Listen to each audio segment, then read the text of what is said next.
नमस्कार दोस्तों, स्वागत है आप सभी का।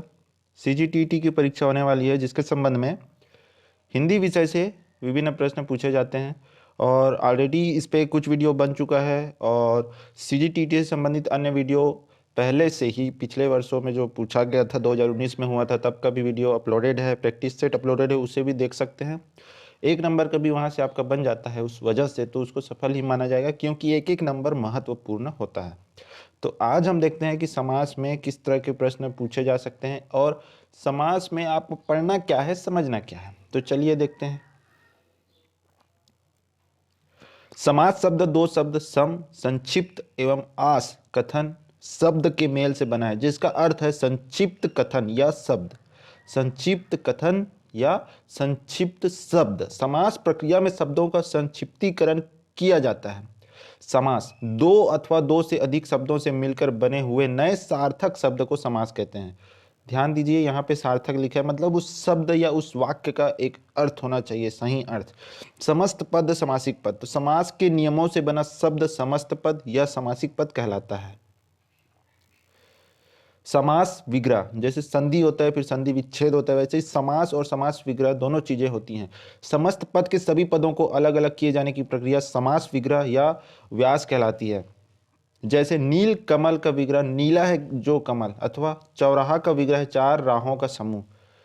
समास रचना में प्राय दो पद होते हैं, पहले पद को पूर्व पद और दूसरे को उत्तर पद कहते हैं। तो इसको याद रखें, हिंदी में पहले को पूर्व और दूसरे को उत्तर पद कहते हैं। जैसे राजपुत्र में पूर्व पद राज है और उत्तर पद पुत्र है, इस चीज को ध्यान में रखें।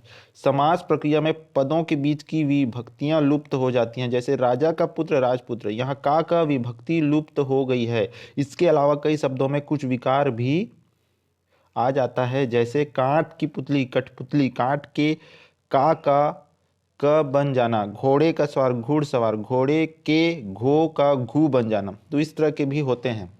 अब हम मुख्य चीज और देखते हैं, समास के भेद। समास के भेद, छह मुख्य भेद यहाँ बताया गया है। देखिए यहाँ छह, यही शुद्ध रूप है छह का हिंदी में। ये जो होता है इसे अशुद्ध माना जाता है, या हम जो बोलते हैं वो हम कुछ इस तरह से बोलते हैं छह, लेकिन ये होता है छह। ठीक है, तो इसको ध्यान में रखें। तो पहला यहाँ पे लिखा है अव्ययी भाव समास, दूसरा है तत्पुरुष समास, तीसरा है कर्म धाराय समास, चौथा है द्विगु समास, पांचवा है द्वंद्व समास और उसके बाद छठा है बहुव्रीहि समास। तो ये छह प्रकार के भेद होते हैं और इसके उदाहरण हमें समझना है क्योंकि प्रश्न पूछा जाता है। एक उदाहरण दिया जाएगा, कौन सा समास है यह पूछ दिया जाएगा। यह समास पहचानने का पूछा, इसमें से कौन सा बहुब्रीहि समास है। इस तरह के कई प्रकार के प्रश्न बनते हैं जो अगले वीडियो में आपको पता चलेगा, आइडिया होगा। पदों की प्रधानता के आधार पर वर्गीकरण भी किया गया है, तो उसे भी ध्यान में रखते हैं। तो देख सकते हैं, पूर्व पद प्रधान अव्ययी भाव में होता है, उत्तर पद प्रधान तत्पुरुष और कर्मधारय और द्विगु में होता है, दोनों पद प्रधान द्वंद्व में होता है, दोनों पद अप्रधान बहुब्रीहि में होता है, इसमें कोई तीसरा अर्थ प्रधान होता है। तो इन चीजों को ध्यान में रखना है। अब हम देखते हैं अव्ययी भाव समास।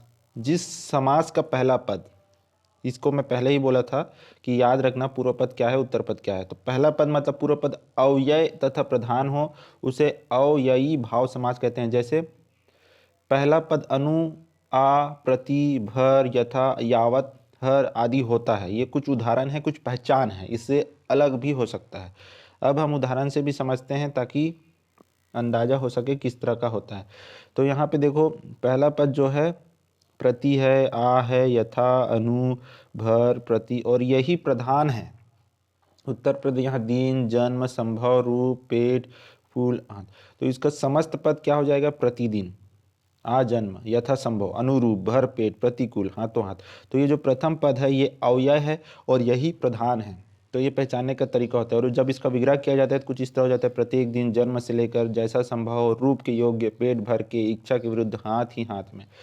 तो इस तरह के यहाँ पे उदाहरण है।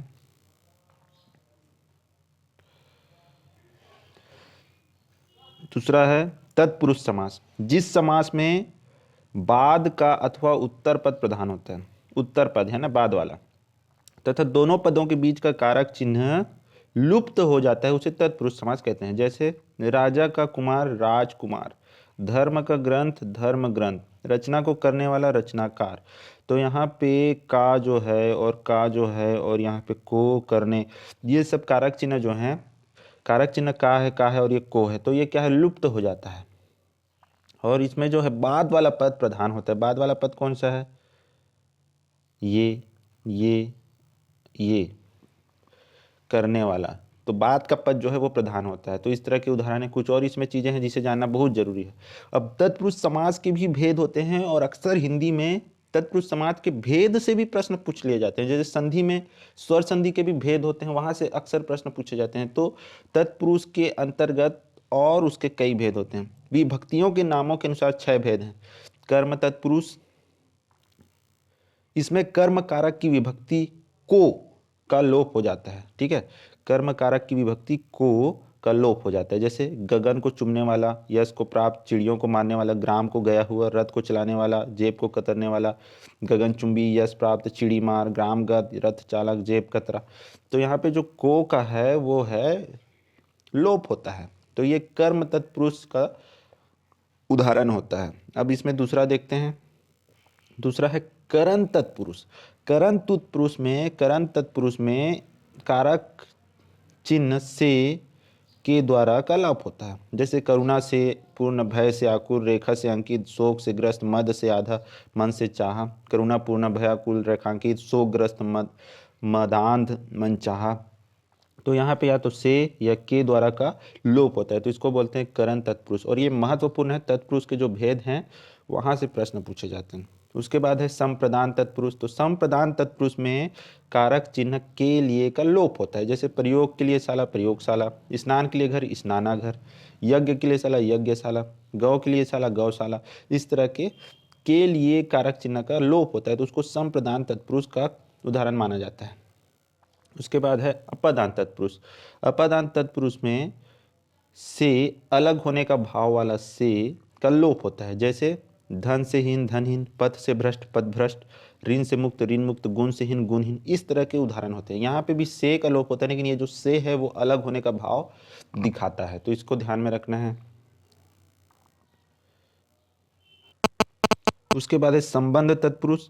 संबंध तत्पुरुष में का, के, की का लोप होता है। जैसे कि राजा का पुत्र राजपुत्र, राजा की आज्ञा राज आज्ञा, पर के अधीन पर अधीन, देश की रक्षा देश रक्षा, शिव का आलय शिवालय। इस तरह के जो होते हैं उदाहरण वो होते हैं संबंध तत्पुरुष के। तो तत्पुरुष के भेद जो होते हैं, संबंध, संप्रदान, अपदान, इसको पढ़ना बहुत जरूरी है। अब हम आगे देखते हैं। अधिकरण तत्पुरुष भी होता है, 6वां नंबर। इसमें अधिकरण कारक की विभक्ति, यहाँ पे में पर का लोप होता है। जैसे शोक में मग्न, शोक मग्न, लोकप्रिय, लोकप्रिय, पुरुषों में उत्तम, पुरुषोत्तम, धर्म में वीर, धर्म। इस तरह के यहाँ पे में और पर कारक चिन्ह का लोप होता है, तो इसको कहते हैं अधिकरण तत्पुरुष समास। यहाँ पे एक नोट लिखा है, उसे भी हमें ध्यान में रखना है कि तत्पुरुष समास के उपरयुक्त भेदों के अलावे कुछ अन्य भेद भी हैं, जिनमें प्रमुख हैं ये न्या समास। ठीक है, इया ना है और ये क्या है, इया, न्या समास। तो इसको भी ध्यान में रखते हैं कि जिस समास के पूर्व पद में निषेध सूचक नकारात्मक शब्द आ, अन, ना, गैर आदि लगे हों, जैसे अधर्म, अनिष्ट, अनावश्यक, नापसंद, गैर वाजिब, तो ऐसे जो समास होते हैं उसको न्या समास कहते हैं। तो इसको भी जरूर ध्यान में रखना है, यहाँ से भी प्रश्न पूछा जाता है। अब हमारा समास के भेद में से तीसरा जो है, अभी तक जो देख रहे थे वो तत्पुरुष के भेद देख रहे थे। अब अगला आता है कर्मधारय समास। तो जिस समस्त पद का उत्तर पद प्रधान हो तथा पूर्व पद उत्तर पद में उपमान, उपमेय अथवा विशेषण विशेष से संबंध हो, कर्मधारय समास कहलाता है। जैसे विग्रह करने पर दोनों पद के मध्य में है, जो, के समान आदि आते हैं। है, जो, के समान आदि आते हैं। जैसे कमल के समान चरण, चरण कमल, कनक सी लता, कनक लता, कनक के समान नयन, कमल के समान नयन, कमल नयन, प्राणों के समान प्रिय, प्राण प्रिय, चंद्र के समान मुख, चंद्रमुख। तो इस तरह के जो होते हैं समास वो होते हैं कर्मधारय समास कहलाते हैं, जिसमें उत्तर पद प्रधान होता है, पूर्व पद व उत्तर पद में उपमान, उपमेय, विशेषण विशेष्य का संबंध होता है। अब आता है द्विगु समास, जिसे पहचानना आसान होता है तुलनात्मक रूप से। तो इसमें असल में क्या होता है, जिस समस्त पद का पूर्व पद संख्यावाचक होता है, संख्यावाचक विशेषण हो, वह द्विगु समास कहलाता है। इसमें समूह या समाहार का ज्ञान होता है। जैसे 7 सिंधुओं का समूह सप्त सिंधु, तो सामने जो है, जो पूर्व पद है, पहला पद है, वो संख्यावाचक विशेषण होता है। 2 पहरों का समूह दोपहर, 3 लोगों का समाहार त्रिलोक, 4 राहों का समूह चौराहा। इस तरह के जो उदाहरण हैं द्विगु समास के होते हैं, जो कि आसान है। इसके बाद द्वंद्व समास, इसे भी पहचाना तुलनात्मक रूप से आसान ही होता है। जिस समस्त पद के दोनों पद प्रधान तथा विग्रह करने पर और, अथवा, या, एवं लगता है, वह द्वंद्व समास कहलाता है। जैसे उदाहरण, उससे पहले पहचान देखो, दोनों पदों के बीच प्रायः योजक चिन्ह का प्रयोग होता है। ये योजक चिन्ह जो होता है, जैसे नदी नाले तो नदी और नाले, पाप पुण्य पाप और पुण्य, राजा प्रजा राजा और प्रजा, नर और नारी नारी, है ना। तो इस तरह के जो उदाहरण होते हैं जिसमें दोनों पद प्रधान होते हैं तथा विग्रह करने पर और, अथवा, या, एवं लगता है दोनों के बीच में। तो ये इतने सारे उदाहरण है, देख सकते हैं। तो आसान है द्वंद्व समास को पहचानना। तो हिंदी में अगर समास से पूछा जाता है तो सामान्यतः तत्पुरुष के भेद में से पूछा जाता है, ठीक है। और ये द्विगु द्वंद्व ये तो आसान है, लेकिन यहाँ से भी पूछा जा सकता है, क्योंकि प्रश्न पत्र में सरल प्रश्न भी होता है, कठिन भी होता है और मध्यम भी होता है। तो तीनों प्रकार के प्रश्न का समावेश होता है। तो अब हम अगला देख लेते हैं, बहुब्रीहि समास। तो जिस समस्त पद में कोई पद प्रधान नहीं होता, दोनों पद मिलकर किसी तीसरे पद की ओर इशारा करते हैं, उसमें बहुब्रीहि समास होता है। जैसे नीलकंठ, नीला है कंठ जिसका, यहाँ पर दोनों पदों ने मिलकर तीसरे पद शिव का संकेत किया है, इसलिए अब बहुब्रीहि समास है। अब यहाँ पे कुछ और उदाहरण देख लेते हैं। लंबोदर, लंबा है उधर जिसका, ठीक है। दशानन, दस है आनंद जिसके। चक्रपाणी, चक्र है पानी में जिसके। महावीर, महान है वीर जो। चतुर्भुज, 4 हैं भुजाएं जिसकी। प्रधानमंत्री, मंत्रियों में प्रधान है जो। पंकज, पंख में पैदा हो जो। अनहोनी, ना होने वाली घटना। तो इस तरह के जो उदाहरण हैं वो बहुब्रीहि समास के होते हैं, क्योंकि दोनों पद प्रधान ना होके तीसरे पद की ओर ये इंगित करते हैं, तीसरी पद को बताते हैं। जैसे यहाँ पे गणेश के बारे में कहा जा रहा है, गणेश भगवान के बारे में, तो यहाँ पे ना लंबा की बात हो रही ना उधर की बात हो रही, यहाँ पे ये दोनों पद मिलकर तीसरे चीज को इंगित कर रहे हैं, मतलब तीसरी नाम को दर्शा रहे हैं।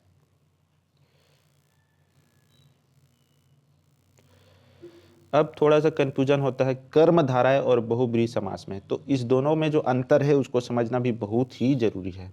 तो इन दोनों समासों में अंतर समझने के लिए इनके ध्यान देना चाहिए। कर्मधारय समास में एक पद विशेषण या उपमान होता है और दूसरा पद विशेष या उपमेय होता है। जैसे नील गगन में नील विशेषण है तथा गगन विशेष है। इसी तरह चरण कमल में चरण उपमेय और कमल उपमान है। अतः दोनों उदाहरण कर्मधारय समास के हैं। बहुब्रीहि समास में समस्त पद ही किसी संज्ञा के विशेषण का कार्य करते हैं। जैसे चक्रधर, चक्र को धारण करता है जो, अर्थात श्री कृष्ण। नीलकंठ, नीला है जो कंठ, कर्मधारय समास। नीलकंठ, नीला है कंठ जिसका, अर्थात शिव। तो देखो, अब आपको यहाँ पे थोड़ा सा दिमाग लगा के रखना है कि जैसे नीलकंठ कौन सा समास है, प्रश्न आ गया, तो या तो वहाँ पे कर्मधारय दिया रहेगा ऑप्शन में, या बहुब्रीहि दिया रहेगा। दोनों को नहीं देगा। अगर दोनों को देगा तो वो प्रश्न विलोपित होगा या उसको विलोपित किया ही जाएगा, क्योंकि दोनों प्रकार का उदाहरण है ये। नीला है जो कंठ, इस तरह से देखा जाएगा तो कर्मधारय समास माना जाएगा। नीला है कंठ जिसका, अर्थात शिव, तो ये बहुब्रीहि समास में भी आता है। वैसे ही लंबोदर भी होता है, मोटे पेट वाला, कर्मधारय समास। लेकिन लंबा है उधर जिसका, गणेश। तो जब इस तरह के समास के प्रश्न आएंगे तो वहां पे या तो कर्मधारय ऑप्शन में होगा या बहुब्रीहि होगा, दोनों नहीं होगा। तो इस चीज का ध्यान रखना है।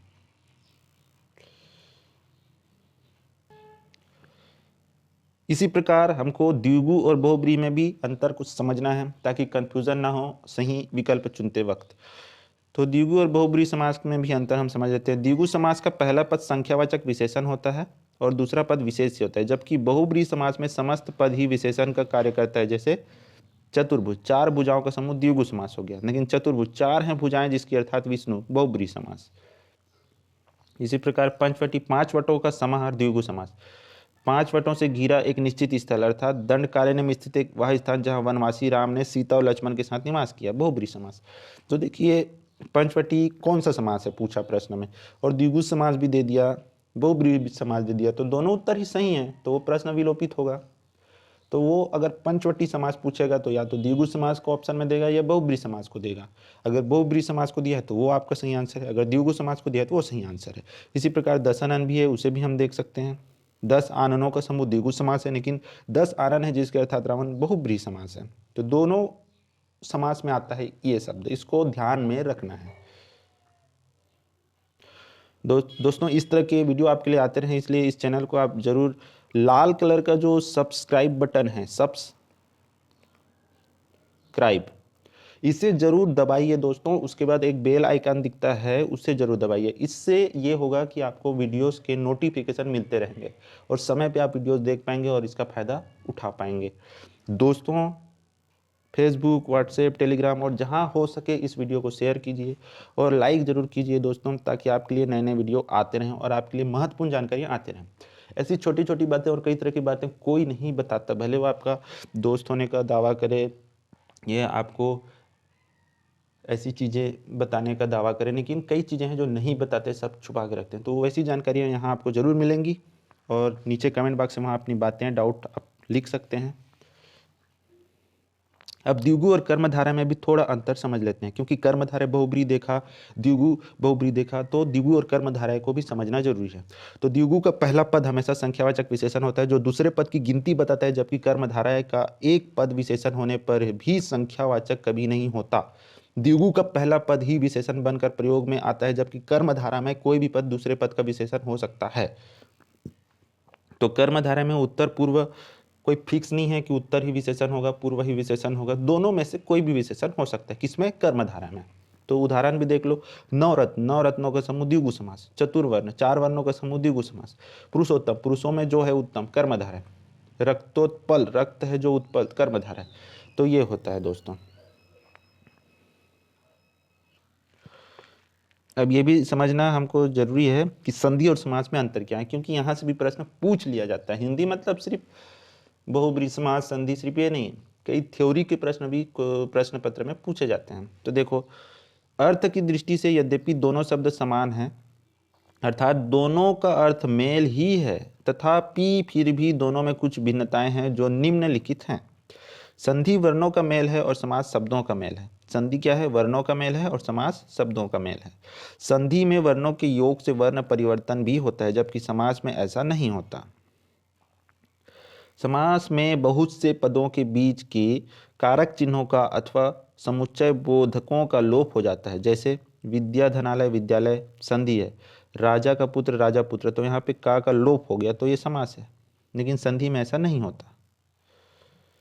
संधि के तोड़ने को संधि विच्छेद कहते हैं, जबकि समास के पदों को अलग करने को समास विग्रह कहते हैं। तो ये कुछ पॉइंट थे जो हमें ध्यान में रखना है। दोस्तों वीडियो को लाइक जरूर करें, शेयर जरूर करें, लाल कलर का सब्सक्राइब बटन दबाकर सब्सक्राइब जरूर करें, बेल आइकन दबाकर नोटिफिकेशन ऑन जरूर करें। धन्यवाद।